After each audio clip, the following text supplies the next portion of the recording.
Hello students, कैसे हैं आप लोग। आई होप आप सब अच्छे होंगे। मैं हूं वैभव दुबे और यह है आपका प्यारा सा चैनल एफी सेंटर। स्टूडेंट्स, आज के इस वीडियो में हम लोग क्लास 12 फिजिक्स का संधारित्र चैप्टर का एक इम्पॉर्टेंट टॉपिक जिसमें हम लोग पढ़ेंगे आवेशों का पुनर्वितरण यानी कि रीडिस्ट्रीब्यूशन ऑफ चार्ज।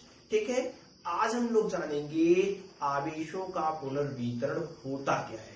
ठीक है, तो चलिए इस टॉपिक को समझते हैं। अगर इस टॉपिक से रिलेटेड आपका कोई भी डाउट है तो इस वीडियो को लास्ट तक देखिए, हम आपके सभी डाउट को सॉल्व करने का प्रयास करेंगे। चलिए देखते हैं आवेशों का पुनर्वितरण क्या होता है। सपोज करते हैं दो कोई चालक है, ये चालक ए है, ये चालक बी है। अच्छा, चालक के बारे में तो आप लोग जानते होंगे। चालक क्या होता है? चालक मतलब जिसमें वैद्युत धारा को प्रवाहित किया जा सके, या फिर आप कहें जिसमें आवेश एक स्थान से दूसरे स्थान तक आसानी से जा सके। ठीक है, तो ये कोई दो चालक है। और देखिए, सबसे पहले आप ऊपर वाले फिगर को ही ध्यान दीजिए। जो नीचे फिगर बनाया गया है उसके बारे में मत सोचिए, आप केवल ऊपर वाला जो फिगर है उसके बारे में कल्पना कीजिए। हमने दो चालक लिया है, यहाँ पे गोला लिया गया है। आप कोई भी दो चालक ले सकते हैं, जरूरी नहीं है कि आप गोला ही लें।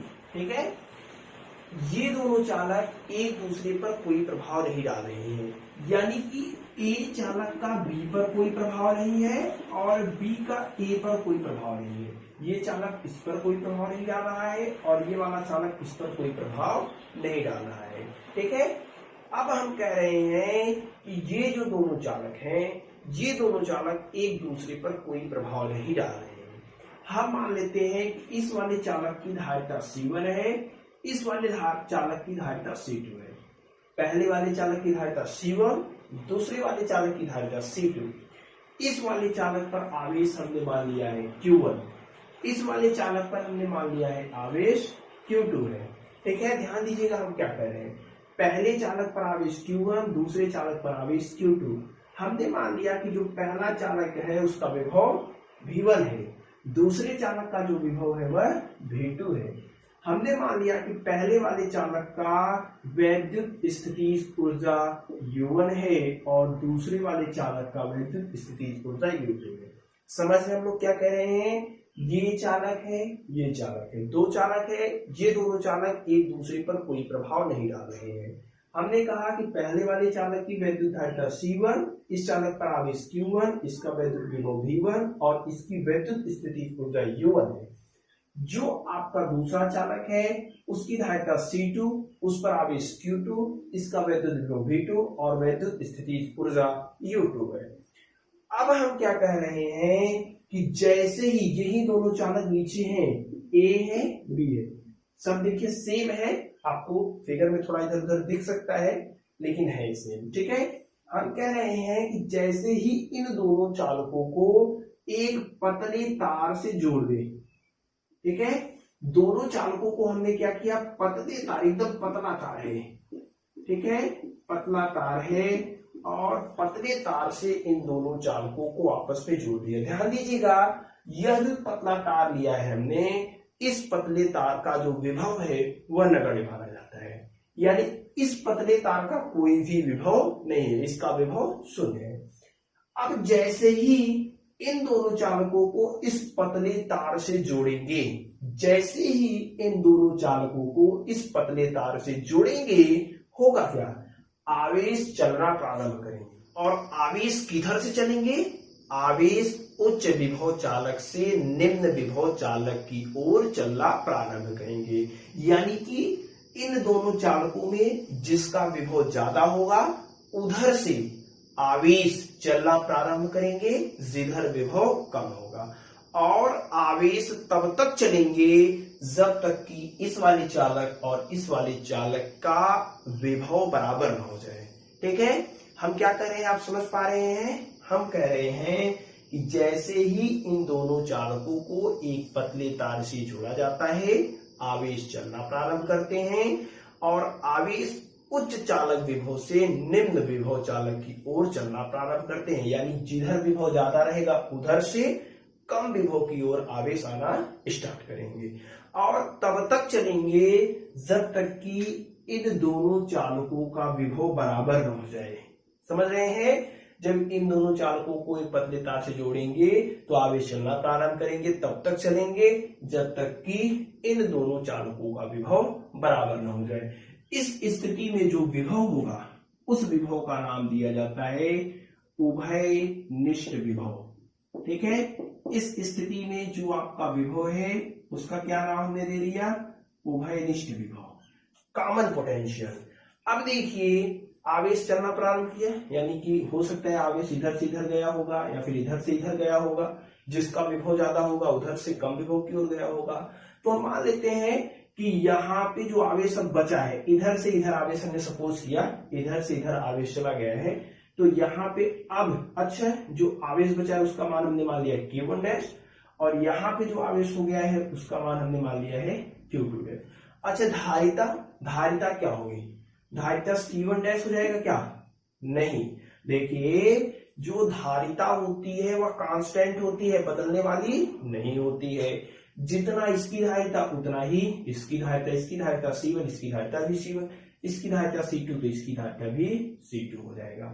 समझ रहे हैं? विभव दोनों का बराबर हो गया है, जिसको हमने नाम दिया उभयनिष्ठ विभव। अब देखिए सपोज करते हैं इसकी वैद्युत स्थिति ऊर्जा U1 डैश और इसकी वैद्युत स्थिति ऊर्जा U2 डैश है। ठीक है, तो आवेशों का पुनर्वितरण में आप ये फिगर बनाएंगे। फिगर बनाने के बाद एक लाइन लिखेंगे। क्या लाइन लिखेंगे? कहेंगे कि जब दो चालकों को एक पतले तार के द्वारा जोड़ा जाता है तो आवेशों का स्थानांतरण होता है, जिसमें आवेश उच्च विभव चालक से निम्न विभव चालक की ओर चलना प्रारंभ करते हैं और तब तक चलते हैं जब तक कि इन दोनों चालकों का विभव बराबर न हो जाए। इस विभव को उभयनिष्ठ विभव कहते हैं। एक बार फिर से सुनिए, हम लोग क्या लिखेंगे?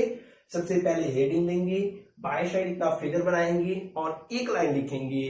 कहेंगे कि जब दो चालकों को एक पतले तार के द्वारा जोड़ा जाता है तो उन चालकों में आवेश का स्थानांतरण होता है, जिसमें आवेश उच्च विभव चालक से निम्न विभव चालक की ओर चलना प्रारंभ करते हैं और तब तक चलते हैं जब तक इन दोनों चालकों का विभव बराबर न हो जाए। इस विभव को उभयनिष्ठ विभव कहते हैं। अब हमें उभयनिष्ठ विभव का मान निकालना है। अच्छा विभव बराबर, अच्छा हमने क्या बनाया? C बराबर धारिता बराबर Q अपॉन V। तो यहां से विभव का मान निकालेंगे तो V बराबर कितना हो जाएगा? Q upon C। तो उभयनिष्ठ विभव बराबर होगा, उभयनिष्ठ विभव का जो मान आएगा वह होगा कुल आवेश बटे कुल धारिता, कुल आवेश बटे कुल धारिता, यानी टोटल जितना आवेश है और उसमें कुल धारिता का भाग देंगे। यहाँ पे देखिए आवेश बटे धारिता होता है, हमने टोटल आवेश लिया बटे टोटल धारिता। तो यहाँ पे जो उभयनिष्ठ विभव हमने माना है वो कितना माना है? V माना है। तो V बराबर कितना हो जाएगा बताइए? कुल आवेश कितना है? इस पर Q1 है, इस पर Q2 है, तो कुल कितना है? दोनों को जोड़ देते हैं, यानी कि कितना हो जाएगा? Q1 प्लस Q2 बटे कुल धारिता कितना है कुल? इसका धारिता C1, इसका धारिता C2, कुल कितनी धारिता है? C1 प्लस C2 हो जाएगा। समझ रहे हैं? तो यहां से जो वैद्युत विभव V का मान निकल रहा है, यहां से जो वैद्युत विभव V का मान, अच्छा यहां से अगर आवेश Q का मान निकाले तो क्या हो जाएगा? Q बराबर क्या हो जाएगा बताइए? Q बराबर हो जाएगा CV। तो Q1 है तो Q1 बराबर क्या हो जाएगा? C1 V1। समझ रहे हैं? Q1 आवेश का मान क्या हो जाएगा? C1 गुणे V1, इस वाले फार्मूले से। तो यहां से C1 V1, उसी प्रकार से Q2, तो Q2 बराबर कितना हो जाएगा बताइए? C2 V2 ना, C2 V2 बटे आपका हो जाएगा C1 प्लस C2। तो उभयनिष्ठ विभव V बराबर आपका इतना आ जाएगा, यानी कि इस जैसे इन दोनों चालकों को एक पतले तार के द्वारा जोड़ा जाता है तो उस स्थिति में जो विभव होगा उसका मान कितना होगा? C1 V1 plus C2 V2 बटे C1 प्लस C2। ठीक है,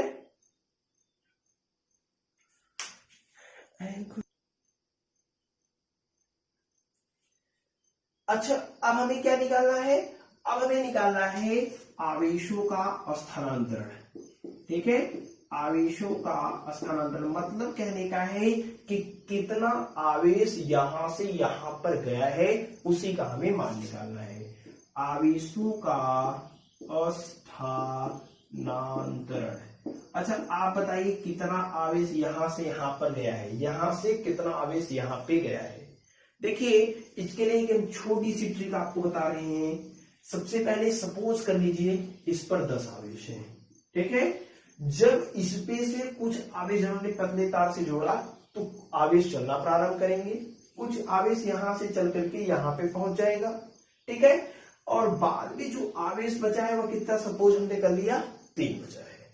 शुरुआती कंडीशन में 10 आवेश था, तार से जोड़ दिया, आवेश चलना प्रारंभ कर दिए, इधर से आवेश इधर चले गए, तो यहाँ पे जो आवेश बचा है अब 3 बचा है। 10 थे, 3 बचे हैं, तो कितने गए बताइए। शुरुआती कंडीशन में 10 थे, अभी 3 बचे हैं, तो कितने गए, 10 में से 3 को घटा देते हैं, यानी कि 7 गए। 7 ही गए ना। उसी प्रकार से प्रारंभिक स्थिति में कि यहाँ पे 10 हमने माना, लेकिन प्रारंभिक अवस्था में है कितने, Q1 है। प्रारंभिक अवस्था में कितने आवेश हैं, Q1 है। माइनस इस अवस्था में आवेश कितने हैं, Q1 डैश है। यहाँ पे 3 माना था, तो यहाँ पे है कितना, Q1 डैश। तो ये कितना, जितना आवेश यहां से यहां पे गया है उसका मान आएगा। समझ पा रहे हैं कि नहीं। हमें क्या निकालना है, स्थानांतरित आवेशों की मात्रा, यानी कि कितना आवेश जब इनको पतले तार से जोड़ा गया तो कितना आवेश यहां से यहां गया। तो प्रारंभिक अवस्था में जितने आवेश थे उसमें से जितना अभी बचा है उसको घटा दिया, स्थानांतरित आवेश की मात्रा निकल आई। अच्छा, Q1 बराबर क्या होता है बताइए, Q1 तो Q1 बराबर हो जाएगा C1V1। अच्छा, Q1 डैश इस कंडीशन में बताइए क्या हो जाएगा, C1 ढाई था तो C1 है, लेकिन विभव इस कंडीशन में कितना है, V है। इस कंडीशन में विभव कितना है, V है। ठीक है, तो यहां से इस वाले फार्मूले से हमें स्थानांतरित विभव का मान निकालना है। चलिए देखते हैं कैसे निकलेगा। स्थानांतरित आवेश का मान, यहां से देखिए C1 दोनों में C1 कॉमन है। C1 जब दोनों में कॉमन है तो कॉमन कर लेते हैं। अभी बचा क्या है, V1 माइनस V। अच्छा, V है क्या, V आपका है उभयनिष्ठ विभव। V1 क्या है, इस चालक की प्रारंभिक अवस्था में वैद्युत विभव। अच्छा, उभयनिष्ठ विभव V का मान हमें पता है यहाँ से, हाँ पता है। तो चलिए उभयनिष्ठ विभव V का मान यहाँ पे उठा करके रख देते हैं। तो यहाँ से C1 बराबर हो जाएगा V1 माइनस V का मान यहाँ से चलिए देखते हैं, C1 V1, यहाँ पे देखिए ऐसे ब्रैकेट बना लीजिए, प्लस C2 V2 बटे C1 प्लस C2। ठीक है, और यहाँ पे ये तो इसका मान हो गया V का। अब इसको हमें क्या करना है, सॉल्व करना है। ठीक है, इसको हम क्या कर देते हैं, सॉल्व। समझ रहे हैं कैसे आया, C1 था C1 लिख दिया, V1 था V1 लिख दिया, माइनस था माइनस लगाया, V का मान यहां से उठा करके रख दिया। अब देखिए इसको सॉल्व करते हैं। C1 है, C1 कर दिया। यहां से देखिए C1 प्लस C2 है तो V1 में गुणा होगा, तो V1 का गुणा C1 में होगा V1 C1, फिर V1 का गुणा C2 में होगा प्लस V1 C2। अच्छा, ये माइनस है ये प्लस है, माइनस प्लस का गुणा होगा तो C1 V1, माइनस का गुणा प्लस में होगा माइनस C2 V2। ठीक है, बटे में कितना होगा बताइए, बटे में ये C1 प्लस C2। एलसीएम ले लिया, इतना तो समझ रहे होंगे आप ना, एलसीएम ले लिया तो इतना बचेगा। अच्छा, इधर देखिए कुछ कैंसिल हो रहा है। अच्छा, ये माइनस का गुणा प्लस में होगा तो ये माइनस हो जाएगा ना, ये आपका माइनस हो जाएगा। ये क्या है, माइनस है, तो ये V1 C1 V1 से क्या हो जाएगा, कैंसिल हो जाएगा। अभी देखिए यहाँ पे V1 C2 है, यहाँ पे C2 V2 है। अच्छा, जो बचा है उसको लिख लेते हैं, आप लोग क्रमवार तरीके से लिखिएगा। ठीक है, तो स्थानांतरित आवेश का मान C1 यहाँ है। अभी देखिए यहाँ क्या बचा है, V1 C2 minus C2 V2। तो देखिए दोनों में क्या कॉमन है, C2 कॉमन है कि नहीं, यहाँ भी C2 यहाँ भी C2, तो C2 को हमने क्या कर कॉमन कर लिया, तो बचा क्या है, देखिए यहाँ पे बचेगा V1, या पहले वाले में क्या बचेगा V1, देखिए V1, और दूसरे वाले में क्या बचेगा V2।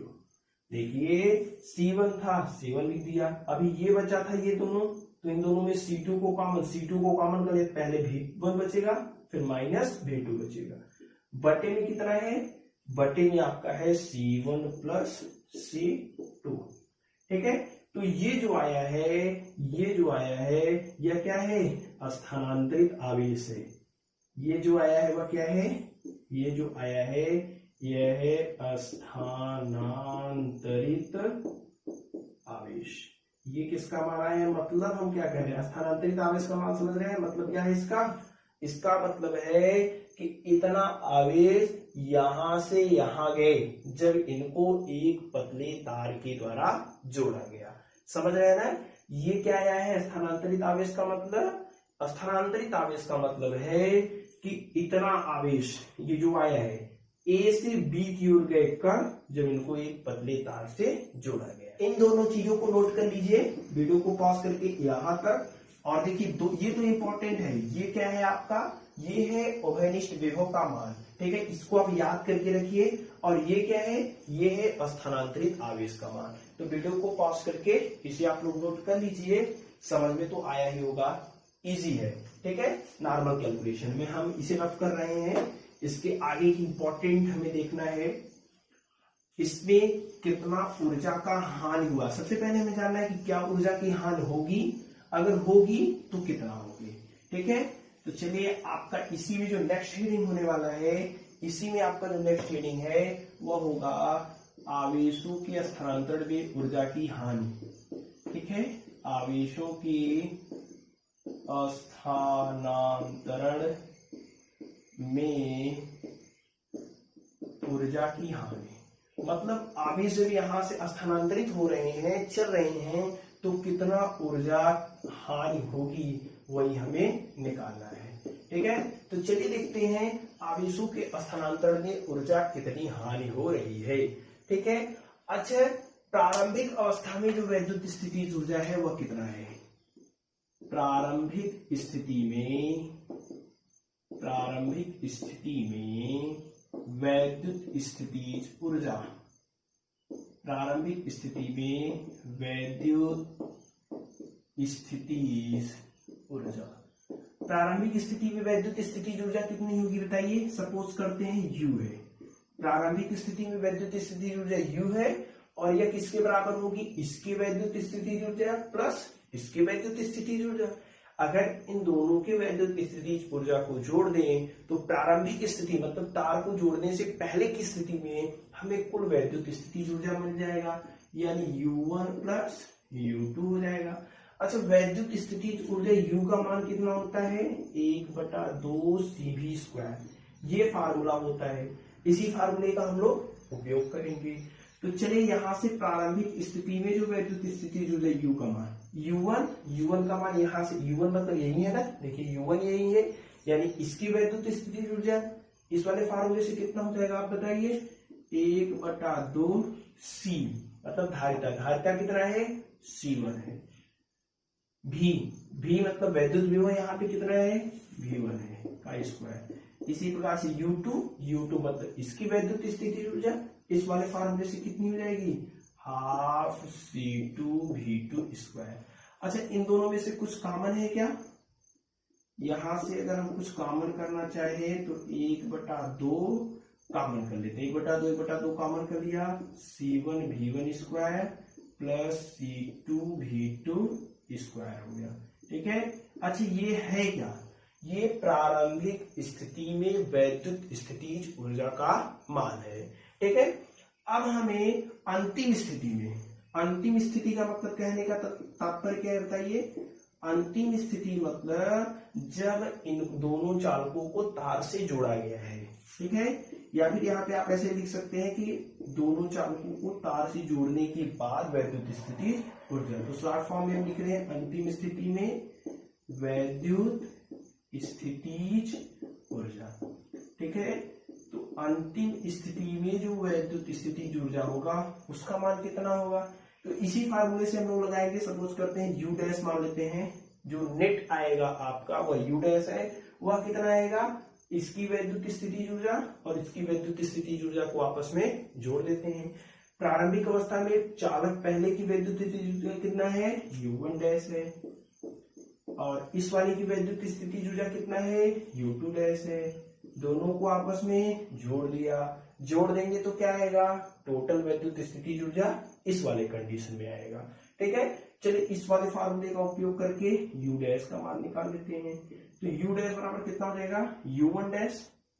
U1 डैश इस वाले फार्मूले से कितना हो जाएगा बताइए, 1/2 C1। देखिए इसकी धारिता कितनी है, C1, विभव कितना है, V² plus U2 dash. U2 dash का मान इस वाले फार्मूले से 1/2 C2, धारिता देखिए C2 है ना इसका, और विभव देखिए समान है V², जिसको हम लोग उभयनिष्ठ विभव नाम दिए हैं। तो यहां से देखिए कुछ कॉमन है, इन दोनों में देखिए 1/2 V² कॉमन है, इसको इस प्रकार से लिख सकते हैं, पहले 1/2 लिख दिया, फिर यहाँ पे C1, यहाँ पे C2। ठीक है, और क्या कॉमन है, V²। ठीक है, इतना तो समझ गए होंगे। अब चलिए हम लोग क्या करते हैं, उभयनिष्ठ विभव V का मान रख देते हैं। अच्छा, अभी इसके कुछ मिनट पहले हमने क्या पढ़ा है उभयनिष्ठ विभव के बारे में। चलिए U डैश बराबर हो जाएगा 1/2 C1 प्लस C2, और अच्छा V यानी उभयनिष्ठ विभव, और उभयनिष्ठ विभव का जो हमने पढ़ा है वो पढ़ा है C1 V1 plus C2 V2 बटे C1 प्लस C2। ये उभयनिष्ठ विभव का मान होता है, मान लिख दिया, स्क्वायर है, स्क्वायर कर दिया। ठीक है, समझ पा रहे हैं ना। देखिए हम लोगों ने क्या किया, 1/2 था, 1/2 C1 प्लस C2 था, C1 प्लस V², V है क्या, उभयनिष्ठ विभव, उभयनिष्ठ विभव का इतना मान होता है, मान लेते हैं, स्क्वायर स्क्वायर कर दिया। ठीक है, ये फिगर आपका इधर से है। ठीक है, अब देखिए यहां से U डैश बराबर कितना हो जाएगा, अभी देखिए, चलिए एक लाइन में और लिख सकते हैं, C1 प्लस C2, इनको अलग अलग लिख रहे हैं, तो C1 V1 plus C2 V2 का स्क्वायर बटे C1 प्लस C2 का स्क्वायर, ये स्क्वायर है, एक कैंसिल हो जाएगा, अभी नीचे बचा है, तो यहां से U डैश बराबर कितना हो जाएगा, 1/2। अच्छा, इसका स्क्वायर कर देते हैं, C1 V1 plus C2 V2 का होल स्क्वायर है, तो आपने फार्मूला पढ़ा होगा, A प्लस B का whole square is equal to A² plus B² plus 2AB। इसी वाले फार्मूले का उपयोग करने वाले हैं। ठीक है, इस वाले फार्मूले का उपयोग करके हम लोग इसको तोड़ेंगे। तो चलिए देखते हैं, पहले पद का स्क्वायर करेंगे तो C1² V1² हो जाएगा, दूसरे पद का स्क्वायर करेंगे तो C2² V2² हो जाएगा, प्लस क्या होता है, प्लस आपका होता है 2 पहला पद यानी C1 V1, दूसरा पद C2 V2, तो C1 C2 V1 V2 इसको हम लोग लिख सकते हैं। ठीक है, C1 C2 V1 V2 बटे क्या हो जाएगा बताइए, बटे आपका हो जाएगा C1 प्लस C2 का मान। अच्छा, ये जो इसको समीकरण नंबर अगर 2 कर दें तो समीकरण नंबर 2 हो गया। हम देखिए क्या कह रहे हैं, ये जो आया है वह क्या आया है, प्रारंभिक स्थिति में वैद्युत स्थिति ऊर्जा का मान, मतलब इस स्थिति में वैद्युत स्थिति ऊर्जा का मान। ये जो आया है ये क्या है, वह इस स्थिति में वैद्युत स्थिति ऊर्जा का मान। हमें निकालना क्या है कि आवेशों के स्थानांतरण में ऊर्जा की कितनी हानि हो रही है। अच्छा, हानि कितनी हो रही है वे हमें निकालना है। फिगर आपने बना लिया होगा, अब इसका काम नहीं है, इसको रफ करते हैं। ठीक है, इधर देखिए हम क्या कह रहे हैं, हानि कैसे निकलने वाली है।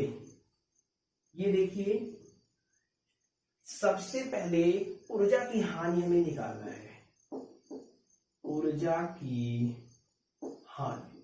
तो ऊर्जा की हानि निकलेगा कैसे, U में से U डैश को घटा रहे हैं, U में से मतलब प्रारंभिक स्थिति ऊर्जा में से अंतिम स्थिति ऊर्जा घटा रहे हैं। आप कहेंगे कि U में से U डैश को क्यों घटाया, U डैश में से U को क्यों नहीं घटाया, तो उसका भी इलाज है। देखिए हमें क्या निकालना है, हानि निकालना है। तो हानि कैसे निकले, हानि मतलब कम हो रही है। ठीक है, तो कम हो रही है तो बड़े में से छोटे वाले को घटा रहे हैं। ठीक है, हमें हानि मतलब पहले ज्यादा था फिर कम हो गया, तो कम हो गया तो बड़े में से छोटे को हटा रहे हैं। तो चलिए u माइनस यू डैश का मान निकालते हैं। तो u कितना है देखिए 1/2, u है आपका 1/2, यहां से c1 v1 square plus c2 v2 square, ठीक है, c1 v1 square plus c2 v2 square, minus है u डैश। तो u डैश का मान कितना है इधर देखिए, u डैश का मान कितना है, तो चलिए माइनस, उधर साइड से आपको ना दिख रहा हो इसलिए नीचे लिख दे रहे हैं, ठीक है, आप एक लाइन में लिखिएगा माइनस 1/2, और इधर लिख रहे हैं कितना c1 v1 square plus square रहेगा ना, c1 square v1 square plus c2 square v2 square plus 2c1 c2 v1 v2 बटे, ये कितना है बटे है, देखिए c1 प्लस c2, देखिए दोनों में से क्या कॉमन है बताइए, u माइनस यू डैश, दोनों में से 1/2 कॉमन है, 1/2, इसमें भी 1/2, इसमें भी 1/2 कॉमन कर लिया। अब इधर क्या बचा है देखिए c1 v1 square plus c2 v2 square. अब इधर क्या बचा है देखिए माइनस 1/2 को कॉमन कर लिया है, इधर बचा है c1 स्क्वायर v स्क्वायर, ठीक है, और यहाँ पे c2 square v2 square plus 2c1 c2 v1 v2 बटे, यहाँ पे देखिए माइनस है तो ऐसे ब्रैकेट में, ठीक है, बटे में क्या है c1 प्लस c2, इतना तो दिख रहा होगा आपको शायद से, ठीक है। फिर भी अगर कोई दिक्कत हो यही वाली लाइन यहाँ पे लिखा है 1/2 को कॉमन करके, ठीक। यहाँ से देखिए u माइनस यू डैश का मान हम लोग निकाल रहे हैं। अच्छा ये एलसीएम लेकर के इसको सॉल्व कर देते हैं, इसके साथ एलसीएम लेकर के सॉल्व करेंगे तो 1/2 देखिए कितना हो जा रहा है, ध्यान से देखिए, पहले c1 का गुणा इसमें फिर c2 का गुणा इसमें, तो c1 v1 स्क्वायर है तो c1 का गुणा c1 में होगा c1 स्क्वायर v1 स्क्वायर, फिर c1 का गुणा c2 में होगा तो क्या हो जाएगा देखिए c1 c2, और ये v1 स्क्वायर है v1 स्क्वायर हो जाएगा। अब ये c1 v1 का गुणा इन दोनों में हो गया, अब c2 v2 स्क्वायर का गुणा इन दोनों में किया जाएगा, तो c2 का गुणा c1 में होगा तो c1 c2, और v2 स्क्वायर है तो v2 स्क्वायर हो जाएगा, फिर c2 का गुणा c2 में होगा, देखिए एक बार इसमें किया फिर इसमें कर रहे हैं, तो c2 का गुणा c2 में करेंगे तो c2 स्क्वायर v2 है तो v2 स्क्वायर हो जाएगा, ठीक है। अब देखिए ये माइनस है, इसमें अंदर सब प्लस है तो माइनस का गुणा प्लस में होगा माइनस, माइनस का गुणा प्लस में होगा माइनस, माइनस का गुणा प्लस में होगा माइनस, तो सबको देखिए यहां से क्या हो जाएगा c1 स्क्वायर v1 स्क्वायर, इस माइनस का गुणा इसको करेंगे तो c2 स्क्वायर v2 स्क्वायर, इसका इसमें गुणा करेंगे तो माइनस क्या हो जाएगा 2c1 c2 v1 v2 बटे कितना है बताइए, बटे में ये चीज है ना c1 प्लस c2। अच्छा देखिए यहां से कुछ कैंसल हो रहा है, c1 v1 स्क्वायर, यहां से c1 v1 स्क्वायर से कैंसल, और यहां से देखिए ये वाला इससे कैंसल, अभी बच क्या रहा है वो हम लोग लिखते हैं u minus U dash. u minus U dash में क्या बच रहा है देखिए, यहाँ पे बच रहा है, अच्छा ध्यान से देखिए यहाँ पे c1 c2, यहाँ भी c1 c2 और यहाँ भी c1 c2, सब में कॉमन है, देखिए c1 c2 यहाँ भी है, जो जो बचा है उसकी बात कर रहे हैं, c1 c2 और यहाँ c1 c2 सब में कॉमन है, तो 1/2 पहले ये वाला लिख देते हैं। सब में क्या कॉमन है देखिए, सब में कॉमन है c1 c2, अभी यहाँ से c1 c2 कॉमन कर लिया तो क्या बचा v1 स्क्वायर, यहाँ से c1 c2 कॉमन कर लिया तो v2 स्क्वायर, और यहाँ से c1 c2 कॉमन कर लिया तो -2v1 और v2 बचा है। अभी नीचे क्या बचा है देखिए, नीचे बचा है आपका c1 प्लस c2, ठीक है। तो यहां से जो आपका हो जाएगा u minus U dash is equal to, वो कितना हो जाएगा 1/2, यहां से देखिए c1 c2 हो जाएगा, a square plus b square minus 2ab क्या होता है a माइनस b का होल स्क्वायर, तो a मतलब v1, b माइनस v2 का होल स्क्वायर, बटे कितना है, बटे है c1 प्लस c2। तो ये जो आया है वह क्या आया है, ऊर्जा में हानि, मतलब इतना ऊर्जा कम हुआ है। यहाँ पे देखिए ये जो u माइनस यू डैश आया है ये पॉजिटिव है कि निगेटिव है। इधर देखिए ये जो चीजें हम लिख रहे हैं थोड़ा सा यहाँ पे शायद से आपको दिख रहा होगा। तो देखिए हम क्या लिख रहे हैं यहाँ पे, अगर u माइनस यू डैश यानी जो ऊर्जा में हानि हुई है उसका अगर हम डेल्टा यू कर दें तो देखिए 1/2 C1 C2 कैसी पॉजिटिव होगी क्वांटिटी, क्यों धारिता है तो धारिता पॉजिटिव होगी, बटे में भी C1 प्लस C2 है ये भी क्या होगा पॉजिटिव होगा। यहाँ V1 माइनस V2 का होल स्क्वायर है, होल स्क्वायर है तो मतलब क्या होगा पॉजिटिव आए, होल स्क्वायर से देखो क्या स्क्वायर हमेशा पॉजिटिव होता है, यानी कि ये जो क्वांटिटी आ रही है वह पॉजिटिव क्वांटिटी आ रही है, यानी कि जो ऊर्जा में हानि हो रही है वह पॉजिटिव हो रही है। या ठीक है, पॉजिटिव मतलब क्या हो रहा है ऊर्जा में हानि, पॉजिटिव आना ही दर्शाता है कि क्या हो रहा है ऊर्जा में हानि हो रही है। अगर यह निगेटिव आता तो इसका मतलब ऊर्जा बढ़ रही है। आ क्या रहा है नेगेटिव, नेगेटिव आ रहा है मतलब ऊर्जा में हानि हो रही है। आप कहेंगे कि क्यों, देखिए पॉजिटिव हमने क्या लिया प्रारंभिक ऊर्जा, प्रारंभिक में क्या हो रहा है अंतिम वाला घटा रहे हैं और ज्यादा में से कम को घटाएंगे तभी तो आपका क्या आएगा धनात्मक आएगा, मतलब ये वाला ज्यादा है ये वाला कम है तो प्रारंभिक वाला ज्यादा है लास्ट वाला कम है, यानी कि ऊर्जा की हानि हो रही है। अच्छा आप कहेंगे कि तब ऊर्जा हानि कहाँ, ऊर्जा जो है वो चली कहाँ जा रही है, तो देखिए जो ऊर्जा की हानि हो रही है जब दो चालक था उन दोनों चालकों को हमने एक पतले तार से जोड़ा तो ये जो तार था ये तार हीट होगा गर्म होगा और उष्मा के रूप में ही ये जो ऊर्जा है वह क्षय हो जाती है घट जाती है। ठीक है, समझ रहे हैं ऊर्जा कहाँ कम हो रही है, जो दोनों चालकों को जोड़ा गया है जिस तार से जोड़ा गया है तार गर्म होता है हीट होता है और जो ऊर्जा होती है वो उष्मा में बदल जाती है और उष्मा के ही रूप में ऊर्जा की हानि होती है। ठीक है, तो वीडियो को पॉज करके आप लोग इसे नोट कर लीजिए। ये है आपका आवेशों का पुनर्वितरण। टोटल हमने पढ़ा उभयनिष्ठ आवेश के बारे में, सॉरी उभयनिष्ठ विभव के बारे में, उसके बाद हमने पढ़ा कितना आवेश स्थानांतरित हो रहे हैं, उसके बाद हमने पढ़ा कि आवेशों के स्थानांतरण में ऊर्जा की हानि। ठीक है, जो ऊर्जा की हानि हो रही है वो इतना हो रही है, हानि क्यों हो रही है, क्योंकि जो तार है वो गर्म हो रहा है और ऊर्जा उष्मा के रूप में बदल रहा है। ठीक है, तो ये आपका फूल था आवेशों का पुनर्वितरण में। ठीक है, आई होप जितनी भी चीजें आपको इस वीडियो में बताई गई हैं सब आपके लिए हेल्पफुल हो। अगर ये वीडियो आपके लिए थोड़ी सी भी हेल्पफुल हो तो लाइक एंड शेयर कीजिएगा। आपसे मिलते हैं अगले वीडियो में, तब तक बेस्ट ऑफ लक।